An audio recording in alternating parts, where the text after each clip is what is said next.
Bueno, buenas tardes. Este video es de Techo. Techo es la organización sin fines de lucro que todos los agentes de AvantiWay pues tenemos el chance cada vez que hacemos una transacción de donar y bueno, contribuir con esta causa. Simplemente para que ustedes sepan que si algún día llegan a hacer una transacción con nosotros, pues parte de su inversión va a estar destinado a esta organización sin fines de lucro que se llama Techo. Bueno, siempre les recuerdo que pueden hacer sus preguntas en el chat, también en la parte de preguntas y respuestas. También tenemos la opción de levantar la mano y yo les puedo abrir el micrófono y esto, bueno, esto es lo bonito de estos webinars que son en vivo, que podemos interactuar directamente con los ponentes y no llevarnos ninguna duda a la casa y resolver todas nuestras inquietudes que tengamos.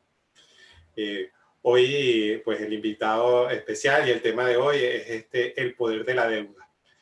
Para eso, pues tengo a Arturo Borges. Arturo Borges es el vicepresidente de Profolio, la compañía hermana de AvantiWay, que se encarga de hacer el servicio de Property Management y Asset Management, que manejamos más de 800 propiedades bajo nuestra gestión.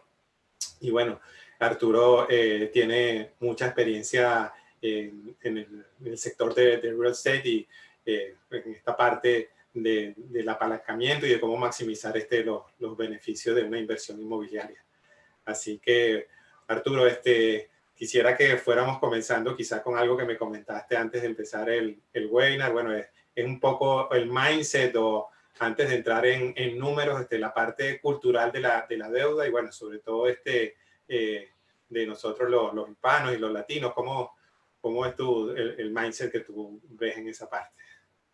Excelente, Antonio. Primero, muchísimas gracias por la invitación. Un placer estar aquí contigo y compartir con tu audiencia. De nuevo, esta iniciativa que tomas. Y este es un tópico muy, muy interesante en particular.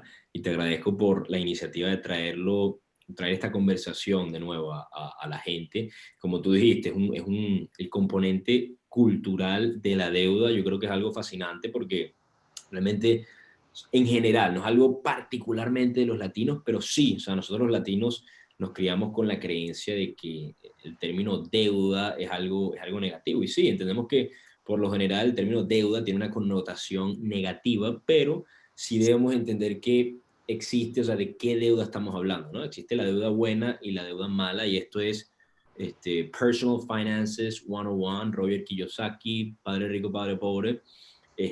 La deuda mala, o sea, la deuda mala es esa deuda que utilizamos para comprar pasivos, liability, ropa, para viajar, vacaciones, crédito, tarjetas de crédito que utilizamos cuando no tenemos efectivo para después hacer los pagos. Entonces, ¿por qué es deuda mala? Bueno, porque no te hace más rico, sino todo lo contrario. O sea, it's detrimental a tu net worth y a tus ingresos y a tu habilidad de construir ese patrimonio y ese legado que todos buscamos construir. Entonces, la deuda buena es esa que nos hace más rico, por lo contrario, ¿no? Es esa que nos permite maximizar nuestra riqueza, es esa que si se usa de una manera cautelosa, conservadora y con astucia, puede ayudarnos a construir ese patrimonio, esa riqueza que todos estamos buscando. Entonces, cuando hablamos del sector inmobiliario, Antonio, particularmente, una de las formas más efectivas de maximizar tus retornos y tu patrimonio es a través del apalancamiento. Por lo tanto, es deuda buena, ¿no? Obviamente, claro está. Pero, como digo, debemos tener mucho cuidado al utilizarla porque es un arma de doble filo. Entonces, comprender este concepto y cómo utilizarlo en tus inversiones inmobiliarias particularmente puede ser una herramienta muy poderosa y no es otra cosa que utilizar el dinero de los demás, OPM, Other People's Money, para maximizar tus inversiones, ¿no? Y no solamente, Antonio, esto es clave, no solamente te permite maximizar tus retornos, sino aún más importante, te permite maximizar tu patrimonio. Entonces, Yo very agregaría interesting. esto, Arturo, bueno, sí, una de las virtudes o una de las grandes ventajas de invertir en real estate que no te dan otros activos es el apalancamiento. Uno no puede comprar una acción y apalancarse y poder comprar más. Entonces, eh, saber cómo funciona la deuda y el poder de la deuda es importante cuando uno está invirtiendo en real estate. Totalmente, ese punto es bastante interesante porque muchas veces lidiamos todos los días, y tú también, que lidiamos con muchos inversionistas de todas partes del mundo, siempre tenemos digamos, el tópico de por qué bienes raíces versus otros asset classes, siempre hay una colisión. Y yo creo que eso es una de las cosas más, eso es muy interesante, esto que voy a decir, que es que si tú vas a Bank of America o a Wells Fargo o a Citibank, ellos no te van a prestar dinero, no te van a dejar apalancarte, ellos no te van a prestar su dinero para que compres su propia acción, pero sí te van a prestar dinero para comprar propiedades y bienes inmobiliarios, ¿no? Qué interesante ese punto. Y es la realidad, pues, o sea, real estate ha sido el asset class. Yo personalmente pienso que real estate es el asset class en donde el capital global quiere estar, simplemente porque es un activo real, es tangible, lo puedes ver, lo puedes tocar, pones a gente real a vivir en ellos. Y over time, a lo largo del tiempo, si lo proyectamos y vemos los históricos, la data histórica, pues históricamente ha performed, se ha desempeñado mucho mejor que casi todos los otros asset classes, incluso el S&P, y aún más cuando lo ajustas al riesgo. Entonces, eh, eso lo hace para mí un asset class superior a cualquier otro, y además el poder de tu poder maximizar, o sea, de que tú vamos a hablar por ejemplo hablemos de un poquito de números, vamos a picture, digamos que tienes una propiedad de $1.000.000, para hacer un número redondo. Ahorita voy a compartir mi pantalla para darles un ejemplo muy sencillito, pero digamos que tenemos una propiedad de $1.000.000, ¿no? Y esa propiedad tiene un net operating income, tiene un ingreso, o sea, los ingresos de esa propiedad en cuanto a la renta que produce esa propiedad son de $100.000 al año, ¿no? ¿Qué quiere decir eso? Que tenemos un cap rate, un retorno del 10%. Entonces, no tienes deuda, tus retornos son de $100.000 al año, chévere. Al igual que tu patrimonio, en ese momento tu patrimonio es el mismo millón, o sea, controlas el mismo $1.000.000 que son los activos que tú tienes. Ahora vamos a ver el caso de la misma propiedad, pero financiada. La propiedad vale de nuevo el mismo millón, los ingresos son los mismos, no cambia, por el hecho de que pongas deuda no va a cambiar, pero ahora tenemos un préstamo, digamos, de $700.000 a 70% de LTV, del loan to value, del valor de esa propiedad. Vas a pedir un préstamo que te apalanque del 70%, ¿no? Quiere decir que nuestro pie, nuestro down payment, nuestro equity en ese deal con el que estamos entrando, el que estamos realmente invirtiendo, es de $300.000. Entonces, un préstamo de $700.000, alrededor de 4%, 4.5% de interés, amortizado a 30 años, alrededor de más o menos unos $40.000 al año. Entonces, digamos que, ok, tienes los $100.000 de ingresos, vamos a restarle los $40.000 al año, te quedan $60.000. Y ahora dices, bueno, antes me quedaban 100.000, ahora solamente me quedan 60.000. Y sí, te quedan 60.000, pero no invertiste $1.000.000, invertiste $300.000. Entonces, ¿cuánto significa eso ahora?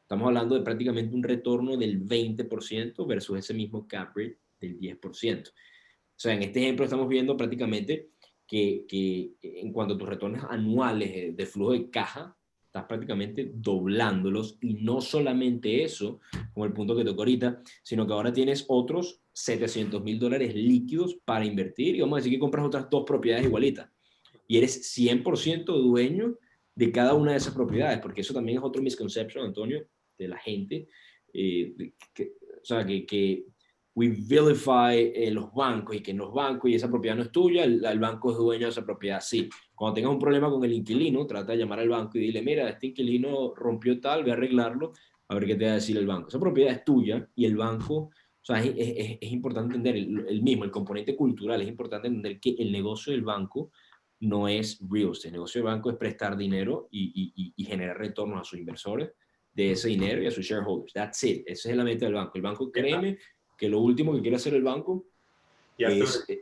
y ¿sí? yo creo que ahí también cuando uno está pidiendo un crédito al banco, pues está teniendo un socio más en el proyecto, y muchas veces ellos te hacen correr unos números, o ellos corren unos números para saber si el dinero que te van a prestar eh, eh, va a tener su rendimiento. Es como si fuera una auditoría. Entonces también, por otra parte, te hace tener mucha más disciplina para afrontar tu nuevo proyecto, porque tienes que cumplir con tus obligaciones. Totalmente, es un excelente punto. El partner, el socio más grande, Antonio, que uno tiene cuando inviertes en bienes raíces es el banco. Es el socio más grande que uno tiene y el más importante. Y, exacto, si lo ves de ese lado, al final el banco tiene ciertos parámetros que te exige para que sea una inversión sólida que pueda proveer un flujo de caja saludable para tú, no solamente hacer retornos para ti, sino para tu poder, número uno, service esa deuda. O sea, tenemos y aquí me puedo ir un poquito más a lo profundo, pero tenemos el capital stack, la estructura de capital que se utiliza para financiar una inversión inmobiliaria que está compuesta por la deuda senior, luego tienes híbridos de deuda, tienes la deuda mezanina, luego tienes preferred equity, equity preferencial, y luego tienes common equity, que es prácticamente el equity que uno invierte. Por lo general, en inversiones residenciales, que alguien compra una casa, un portafolio de casa, etcétera, el financiamiento no es tan complejo, es muy simple, y prácticamente está compuesto de equity, que pones tú de pie, y financiamiento senior, que viene un banco. Ya cuando estás lidiando con transacciones más complejas, bienes raíces comercial, transacciones más grandes, ya entran en juego otro tipo de financistas que proveen otro tipo de deudas o de equity que se va moviendo en ese capital stack que estoy diciendo. Después podemos hacer otro webinar ya quizás indagando un poquito más sobre ese tipo de cosas, pero se va moviendo en ese capital stack y entonces van asumiendo más o menos riesgos, y obviamente pues es dinero más caro o más económico. En todo caso, el banco tiene ciertos parámetros que tú tienes que cumplir. Por ejemplo, el más importante, el que uno ve, el que nosotros vemos, por ejemplo, cuando vamos a hacer sobre todo inversiones comerciales, es el Debt Service Coverage Ratio, DSCR, que es prácticamente es un múltiplo de tus ingresos netos operativos. O sea, lo mismo que estábamos hablando, la propiedad cuesta $1.000.000 y la propiedad genera $100.000 al año. O sea, ¿cuántas veces de ese ingreso neto operativo, que prácticamente es eso, pues son tus ingresos netos operativos antes de pagar la deuda, cuánto cash tienes tú disponible para después tú poder service esa deuda, para tú poder hacer el pago de esa deuda? En la gran mayoría de los mercados en los Estados Unidos, estamos hablando de más o menos el 1.25 de Debt Service Coverage Ratio, eso es un múltiplo. En algunos mercados, ya cuando te vas a mercados más terciarios, etcétera, entonces puedes subir a 1.3, 1.325, va variando de ciudad en ciudad, de mercado a mercado, pero lo que tú dices es bastante cierto, Antonio. Bueno, no sé si nos podrías, a lo mejor, como tú dijiste, compartir la pantalla y a lo mejor gráficamente, que siempre cuesta un poco más entenderlo, pero si lo pones en números, dame un segundito. Quizás es un poco más gráfico. Amazing.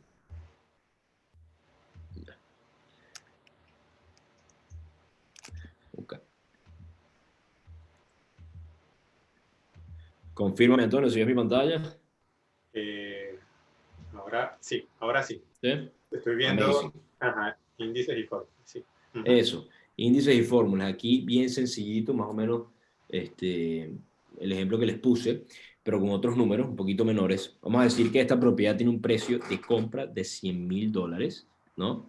Y su NOI es de $10.000. Prácticamente el mismo ejemplo que estábamos hablando, su NOI, su Net Operating Income. Esta propiedad produce... ¿Qué es el NOI, Arturo? El NOI es el Net Operating Income, el ingreso neto operativo que estaba hablando, que es prácticamente tú tienes tus ingresos brutos, o sea, lo que produce la propiedad de renta o de nuevo, cuando ya es una propiedad más grande, viene a comercial compleja, hay distintas iniciativas que te permiten a ti generar income de esa propiedad, pero en general, esto es una propiedad residencial, el income que tú vas a recibir es prácticamente de la renta que tú cobras a tus inquilinos.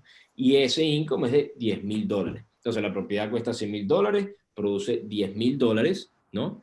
Y entonces tu cap rate, de hecho, para ver, yo tengo aquí la definición. El cap rate, la tasa de capitalización, que se calcula como la relación entre el ingreso operativo neto producido por la propiedad y el costo de capital original, que es el precio pagado para comprar el activo. Entonces, no es otra cosa que ese ingreso neto operativo entre el precio de compra del activo, y eso es lo que te va a dar a ti el cap rate, la tasa de capitalización. En dos palabras, te está produciendo un retorno del 10% si tú compraras esa propiedad de cash. Entonces, tienes $100.000 en el banco y agarras y metes $100.000, compraste esa propiedad te genera $10.000, estás teniendo un retorno del 10%. Amazing. Entonces, ahorita vamos a poner el mismo ejemplo. Es la misma propiedad, el mismo precio de compra de $100.000, pero ahorita te vas a apalancar 50%, que es, y ahorita podemos hablar un poquito más de eso, de qué es conservador, qué no es. Pero una deuda de 50% es bastante conservadora. Vamos a decir, vamos a apalancarnos 50%, que son $50,000. A un interés más o menos del 5%, ahorita con el interest rate environment en el que estamos en este preciso momento que estamos grabando el webinar, pues probablemente podamos conseguir una mejor tasa, pero whatever, para hacer los números redondos, 5%. Y esto representa un pago de $2,500. Entonces aquí tenemos la ecuación. Esto es cash on cash. Cash on cash es simplemente, ya la métrica cash on cash entra en la ecuación cuando tú financias una propiedad. Hasta que tú no financies una propiedad, no la apalanques, sigues manejando la dinámica del cap rate. Una vez la financies, es cash on cash, que de nuevo es no otra cosa que el dinero que invertiste y cuánto te está cupiendo ese dinero en flujo de caja anual. Entonces aquí tenemos el net operating income anualizado menos el pago de la deuda, lo que nos cuesta ahorita pagar ese mortgage. Aquí tenemos $7,500 y aquí tenemos el precio de compra menos la deuda que le pusimos, que son $50,000. Realmente esto con lo que entramos. No invertimos los 100 que habíamos invertido aquí, invertimos ahora nada más 50. Entonces dividimos los 7,500 entre los $50,000 y ahora tenemos un retorno del 15%. Estamos prácticamente disparando nuestros retornos 5 puntos nada más, apalancándonos $50,000. Y no solamente eso, sino que ahora tenemos otros $50,000 para repetir esa ecuación. Entonces ahora, en vez de controlar un activo de $100,000, ahora estoy controlando $200,000, estoy maximizando mi patrimonio y ahora estoy teniendo retornos doble dígito por encima, mucho superior. Entonces, eso es un poquito la dinámica. ¿Qué piensas tú de eso, Antonio? No, maravilloso. Bueno, sobre todo cuando uno, creo que fue el comentario que yo hice antes, si tienes a alguien, si te prestaron el dinero es porque lo más probable, ese plan de negocios, que eso es lo que es en realidad, es un plan de negocios, ha sido aprobado y no te van a prestar el dinero si ese plan de negocios no es viable. Entonces, hay una de las claves que, bueno, ahí entra portfolio, que ya lo sabemos, es, bueno, quién ejecuta ese performance, porque, bueno, siempre los números, los Excel, por los planes de negocio, pues normalmente siempre dan bien.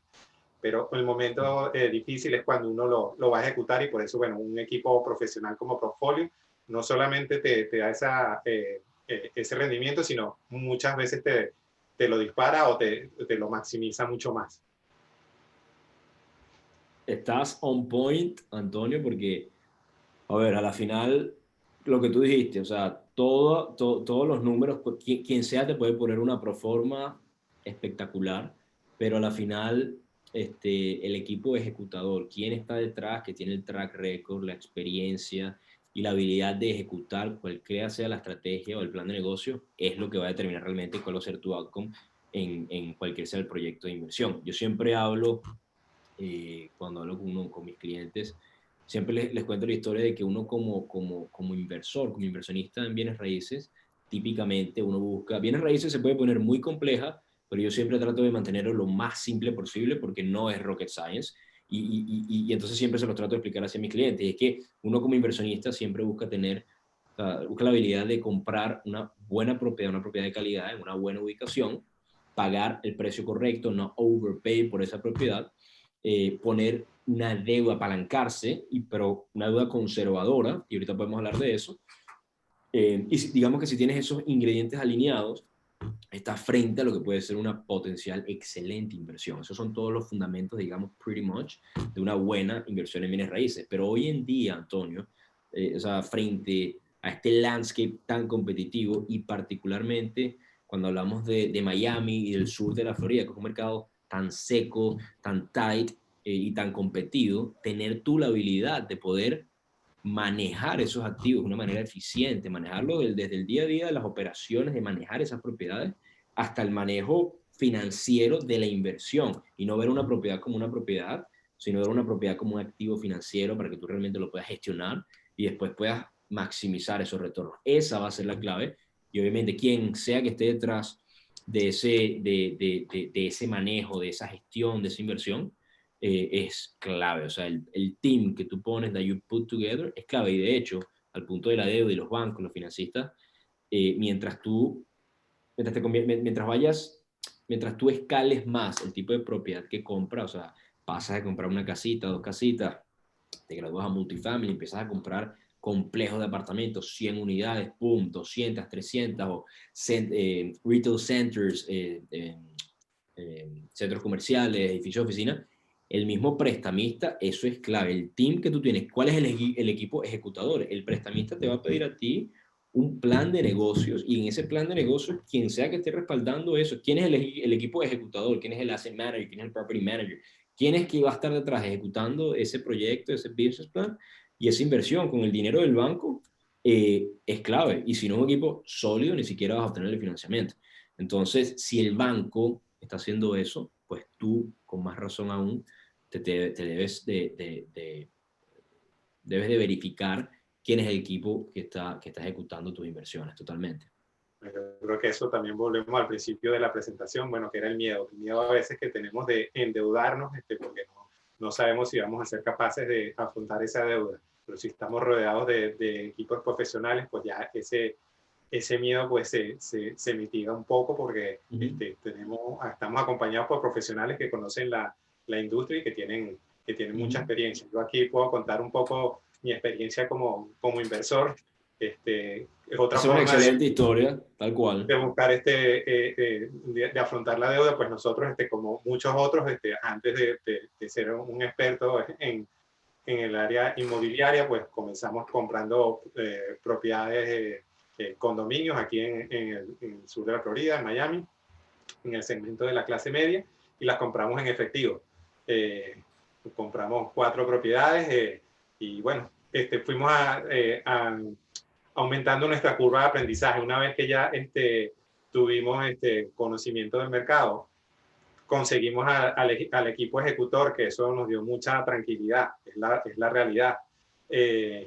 Ya teníamos unos activos estabilizados, sabíamos cuáles eran los ingresos, cuáles eran los gastos. El banco nos hizo ese ratio que tú comentaste antes del service ratio, y pues a partir de ahí lo que hicimos fue apalancarnos. Entonces esas 4 propiedades se han convertido en 7 propiedades y la verdad que estamos muy contentos. Hemos pasado esta época del coronavirus con mucha tranquilidad. Por supuesto que al principio estuvimos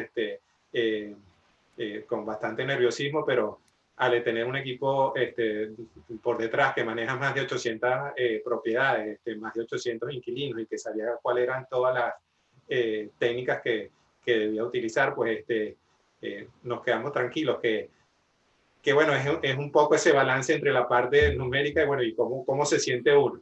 Pues yo creo que eso es clave para afrontar la deuda y que la deuda pues no hay que tenerle miedo si uno está junto con un buen equipo. Eso es lo que quería comentar. Totalmente, excelente punto. Tú eres un ejemplo perfecto de tú y tu familia, Antonio. Muy bien.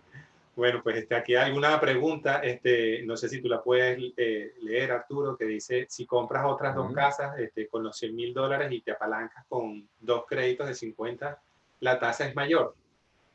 La tasa de la Imagino. la tasa de interés de la deuda. No, no va a ser, de hecho, O para la quizás segunda probablemente vaya a ser la misma, pero de hecho cuando logres cierta masa crítica, cierta economía de escala, tú puedes incluso refinanciar esas propiedades en un portfolio loan, un commercial loan, e incluso obtener mejores términos en esa deuda, incluso bajar la tasa de interés, ya cuando tienes más track record, más experiencia, tu habilidad de ejecutar en una inversión, etcétera. Creo que esa fue la pregunta. sí, o quizá también lo que tú decías, bueno, la tasa no se refería a la tasa de interés, sino quizá a la tasa de retorno. A la tasa de ganancia, ahí está diciendo. No tendrías un retorno del 30%, sino ganarías el doble de la tasa del 10% sin deuda. A ver, la tasa de ganancia es mayor. La tasa de ganancia es mayor. Sí, exacto. El porcentaje, tu rate of return va a ser mayor porque estás colocando menos capital. Entonces, a ver, tu retorno total, tu flujo de caja, obviamente va a ser menor porque ahorita estás pagando una deuda, pero como tú pusiste menos capital, estás invirtiendo menos capital, obviamente tu tasa de retorno va a subir, que es el cash on cash del que estábamos hablando. Sí, a veces yo lo pienso, nos vamos a matemática básica, pues lo que es el numerador y lo que es el denominador. Si tu denominador baja nominalmente, pues esa tasa va a ser mayor. Correcto. Simplemente con que hagamos esa simple matemática, pues también nos ayuda un poco a pensar qué es lo que pasa con la tasa. Esa está buena, Antonio, yo no había... Esa está buena. Aquí también Juan nos pregunta que dice, tengo varias propiedades sin préstamos en Miami, quisiera sacar préstamos con ellas para comprar más. ¿Ustedes tienen programas para hacer algo así? Bueno, por ¿Dónde? supuesto. Yo no lo veo, yo no lo vi. Ese ¿Puedes repetirla? no está en el chat, sino en la sección de Q&A, Ok. de respuestas. Dice, tengo varias propiedades sin préstamos en Miami y quisiera sacar préstamos con ellas para comprar más. ¿Ustedes tienen programas para hacer algo así?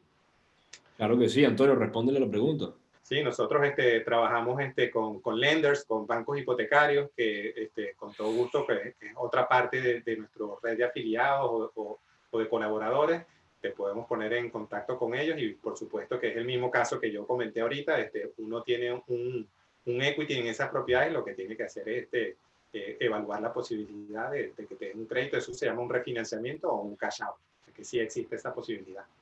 Claro, existen, ahora existen dos tipos en general existen dos tipos de refinanciamiento, de término y de término y de tasa, o un refinanciamiento cash out, en donde prácticamente lo que tú quieres hacer, estás totalmente vested en esas propiedades, tienes 100% de equity allí, lo que estás haciendo es refinanciar para sacar 50 o 70% de tu equity y poner a trabajar ese capital. Y eso de hecho, Juan, es lo que nosotros hacemos en Portfolio.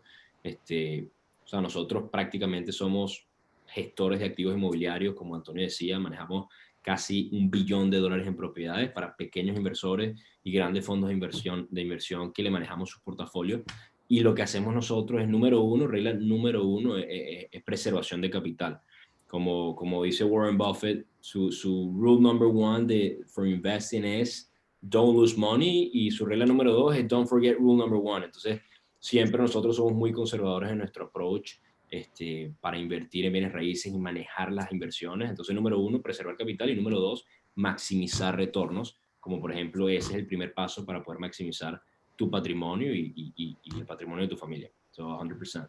Aquí también pregunta que qué tan factible es la obtención de créditos en Estados Unidos para un extranjero. Pues mucha gente no lo sabrá, mucha de la audiencia aquí es de todos los países de Latinoamérica, desde Argentina hasta México, y muchas veces para un extranjero es más fácil conseguir un crédito hipotecario aquí en los Estados Unidos que para un doméstico, por dos razones. La primera es porque le están pidiendo una inicial, un pie o un enganche mucho mayor, o sea, un 30 o hasta un 50% del valor de la propiedad, o sea que el banco ya tiene un colateral importante y la probabilidad de que alguien deje de pagar su deuda teniendo tanto equity dentro de su inversión es poco probable. Y la otra es que estadísticamente, pues los inversores extranjeros son buenos pagadores, entonces los bancos también ven con buenos ojos prestar a los extranjeros, y las condiciones son muy sencillas. No las voy a explicar ahora, pero ese es otro tema de otro webinar, pero sí se puede hacer y no es difícil. Totalmente. Y a ese punto que tocaste no deberíamos meternos allí porque para responder las preguntas, pero rápido, lo que hablaste de equity, que ahorita, por ejemplo, que se habla del tema de los forbearances y todo el tema de van a haber muchísimos foreclosures y va a pasar lo que pasó en 2008, etcétera. Y una de las razones principales por la que nosotros no vemos que eso vaya a suceder es precisamente porque ya que me acaban de distraer, precisamente porque hoy en día la gente tiene más del 70% de los homeowners aquí en los Estados Unidos tienen más del 30% de equity en sus casas, distinto del 2008, en donde había gente que prácticamente, o sea, estaba 110%. Entonces, es mucho más difícil para la gente, además de que sus balance sheets están mucho más sólidos, tienen más liquidez, tienen mucho más ahorros en los bancos, y en general el sistema bancario está mucho más líquido. Es mucho más difícil que esas personas que tienen ya mucho más equity en sus casas, distinto de, por ejemplo, el último crash en el último ciclo, pues vayan a Just Let Go y pierdan sus propiedades. So that's a big one, que simplemente me recordé porque hiciste el comentario. Aquí, bueno, están haciendo más preguntas, bueno, que más relacionadas, bueno, a la parte de cómo son los términos y las condiciones para los préstamos para extranjeros. Aquí, bueno, un poco el espíritu del webinar de hoy, el tema era, bueno, era el poder de la deuda, no hablar un poco de las condiciones y términos, que yo sé que es interesante para todos. Pues, sí, pregunta que si hay algún costo adicional por ser extranjero al momento de hacer los costos de cierre. No, quizás la tasa puede ser un poco diferente, pero no muy diferente. Sí, a ver, o sea, realmente lo único que cambia sí realmente es que para internacionales la tasa no es fija por 30 años, sino que es fija por los primeros 5 años si quieres fijar la tasa, y después se va recalculando la tasa en base al mercado actual. Costos de cierre residencial existen dos tipos, los bancarios y los de escrituración. Los costos bancarios van más o menos un 4% del valor del crédito, y luego las de escrituración unos 2 o 3% por encima, o sea, entre un 5 y un 7% en total. Más o menos un 40% de down payment, o sea, por lo general daban hasta un 70%, actualmente están manejándose más o menos de financiar hasta el 60-65% del TV, entonces entras de pie con 35, 40, 45%, al menos necesitas tener pasaporte y visa para obtener las mejores condiciones, pero tengo entendido desde el punto de vista residencial, Antonio, que incluso hay algunas maneras, existen algunos programas para poder incluso trabajar con internacionales que no tienen eso, digamos, vigente, pero obviamente va a afectar las tasas de interés, las condiciones, los términos. Igual tú tienes, Antonio, tienes otros webinars que pueden address eso a la perfección, con Sí, Mauricio Ordóñez, etc. Sí. Bueno, no sé si tú ves alguna pregunta más que a ver. Que valga la... Si subes, Juan Amador, si subes la rentabilidad inmediatamente por apalancarte, lo interesante es conseguir ese activo al 10%. Sí, exacto. Bueno, sí, la rentabilidad te sube inmediatamente al apalancarte. O sea, tú, Juan, que tienes las propiedades. De hecho, Juan, si quieres, comunícate con nosotros después del webinar y agendamos una llamada o un meeting para conversar un poquito más. Pero sí, número uno, sí, tus retornos van a subir inmediatamente, la rentabilidad va a mejorar al tú financiar, apalancarte de una manera conservadora, no sobreapalancándote y consiguiendo digamos, buenos términos. Y lo interesante es conseguir ese activo al 10%. Bueno, claro, hoy en día, sobre todo un mercado como el de Miami, no existe. O sea, para tú conseguir un 10% te tienes que meter en, no sé, Antonio, se tiene que meter en un... O sea, ni siquiera lo vas a conseguir, ni siquiera en las peores zonas de Miami vas a conseguir un cap rate tan alto. Pero sí, esa es la pregunta de las 50.000 lochas, como le decimos en Lo Venezuela. importante es que ese cap rate de 10%, quizá esto lo comentábamos el otro día, ayer, precisamente, que estábamos haciendo las predicciones del 2021, que esta pregunta es frecuente.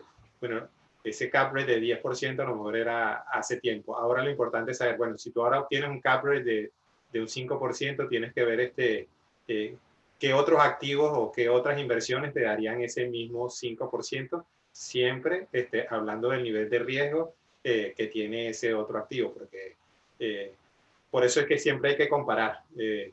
Quizá ese 5%, que es lo que puede ser que esté dando ahora una inversión aquí en el sur de la Florida, en la estrategia de la clase media o en los multifamilies, tienes que compararlo con qué otros activos dan y no estará muy lejos con el mismo nivel de riesgo. Si quieres más rentabilidad, pues tienes que tener más riesgo.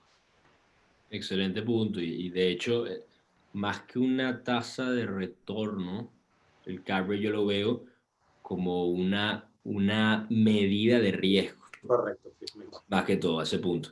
Y se puede poner very complex, pero más que una tasa de retorno, no, es una medida de riesgo. Mientras más comprimido esté ese cap rate, por lo general significa que estás comprando un activo, ya sea en una mejor ubicación, un activo de mejor calidad, más nuevo, etcétera. Mientras más sube ese cap rate y esos retornos, por eso es que no es que consigue un cap rate de 25%, estás comprando, no sé ni siquiera qué es lo que estarías comprando. Entonces, mientras más sube y se va soltando ese cap rate, quiere decir que estás comprando por lo general un activo de peor calidad, una ubicación más, tú sabes, más comprometida. Entonces, la clave realmente está en buscar activos que no sean, que la cap rate no esté tan comprimido, que te permita a ti tener un buen retorno, pero sobre todo después que tú puedas, que no te importe. Eso es más que todo ya en las inversiones comerciales multifamiliares, que es un poquito de mi background, entonces por eso me estoy yendo hacia ese lado, en donde, por ejemplo, nosotros invertíamos en proyectos multifamiliares de 150, 200, 300 unidades, no importa mucho el cap rate si compramos a 4, a 5, a 6%,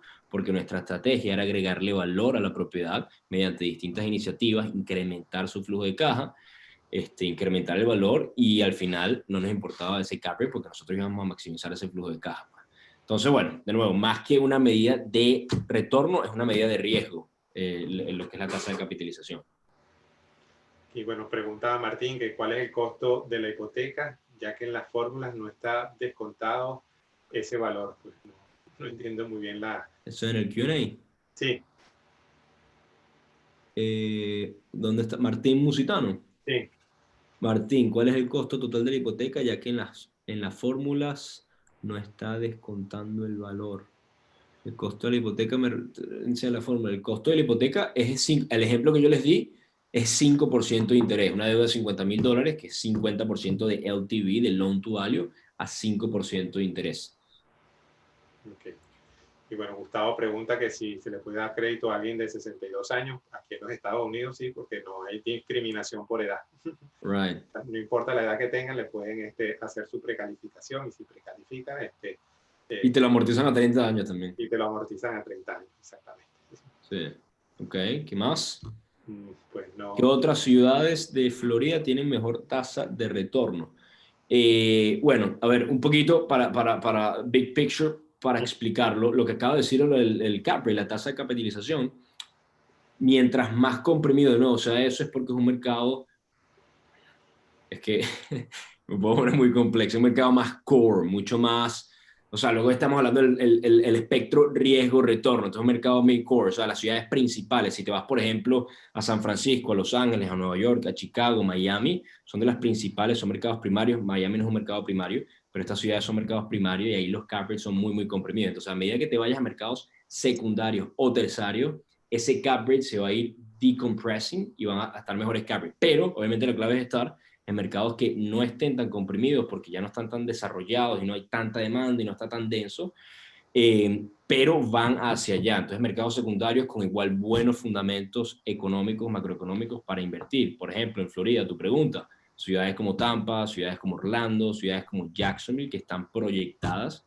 para un mega crecimiento en los próximos 10, 15, 20 años, es donde tú te quieres posicionar, porque son mercados que igual son sólidos, los fundamentos existen, baja tasa de desempleo, crecimiento poblacional, crecimiento laboral, higher household incomes, una buena diversidad de industria, de empleos, etcétera, y todo eso se presta, bueno, job migration, hay más de 1,000 personas al día viniendo a mudarse a Florida, y obviamente principalmente a sus ciudades. Entonces, posicionarte en mercados como esos es clave. Ya te acabo de decir 3, por ejemplo, en Florida. Bueno, Arturo, yo creo que ya hemos cubierto todo el programa que teníamos para hoy del poder de la deuda. Pues no me queda sino agradecerte y bueno, no sé si quieres dar un pensamiento final para el cierre. Bueno, no, yo creo que de nuevo te agradezco, Antonio, por la iniciativa, por tu aporte a la comunidad, este tipo de cosas. Créeme, yo con el podcast también, que tú has estado invitado a nosotros, se habla Real Estate, este tipo de cosas la comunidad hispana en los Estados Unidos y en Latinoamérica lo aprecia mucho porque realmente este tipo de contenido no es accesible para la gente. Pues entonces yo lo aprecio mucho y mi consejo de nuevo es, a ver, infórmense en cuanto a la deuda, cómo apalancarse de una manera conservadora, pero definitivamente que al final siempre nosotros buscamos es cómo maximizar retornos, cómo poder siempre rendir mejor teniendo en cuenta ese primer concepto de preservación de capital. A partir de aquí, rule number 1, don't lose money. Rule number 2, don't forget rule number 1. A partir de ese concepto, entonces, ¿cómo podemos maximizar retornos? Y de nuevo, la deuda, el apalancamiento es uno de los superpoderes de bienes raíces que lo hace una de las industrias y uno de los asset classes para invertir más poderosos, por lo que yo le acabo de contar. Así que no le tengan miedo, simplemente edúquense, asesórense de los profesionales correctos y construyan un equipo a su alrededor que los pueda complementar y que pueda llevarlos a ese próximo nivel, y les aseguro que van a tener mejores resultados en esa construcción de riqueza y de legado que todos estamos buscando. That's pretty much it. Bueno, muchas gracias, Arturo, y bueno, muchas gracias por agregarnos valor a todos. Así que bueno, Gracias a ti, buenas Antonio. noches a todos. Hasta luego.